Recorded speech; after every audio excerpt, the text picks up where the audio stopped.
মেঘনেট পাহাড় এখানে এই যে জায়গাটা দেখছেন, এখানে এসে অনেকগুলো প্রোগ্রাম হয়, ইত্যাদি প্রোগ্রাম এই জায়গাটা প্রোগ্রাম হয়ে থাকে।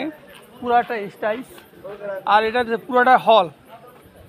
আর এখান থেকে এই যে ভিউ দেখা যাচ্ছে, এই যে পাহাড়ের যে ভিউ, সেটা আমি দেখাচ্ছি। চলো, এই জায়গায় প্রচুর লোক আছে, অসংখ্য লোক। এই যে চুমুক পাহাড়, এটা হচ্ছে চুমুক পাহাড়, দেখার মতন দৃশ্য। আর কত পাহাড়ে ওই যে কোনো জায়গায় আলো আছে, কোনো জায়গায় রোদ আছে, কোনো জায়গায় বৃষ্টি হচ্ছে। ও যে প্রচুর বৃষ্টি হচ্ছে ওখানে, ওই জায়গাটা বৃষ্টি হচ্ছে। এই চুমুক পাহাড়ে আসা হইলো, এই রিসোর্ট এটাও দেখা হইলো। আর একটা রিসোর্ট আবার যাবো, রূপসী ঝর্ণা। সবাই ভালো থাকো, আল্লাহ হাফেজ। দেখছো বন্ধুরা কি সুন্দর ভিউ। এটা না আসলে এইসব জায়গা কি পাওয়া যাবে ফিল। অবশ্যই ঘুরতে আসবেন আর এই সুন্দর সুন্দর জায়গা উপভোগ করে দিয়ে দেবেন। সবাই ভালো থাকবো, আল্লাহ হাফেজ।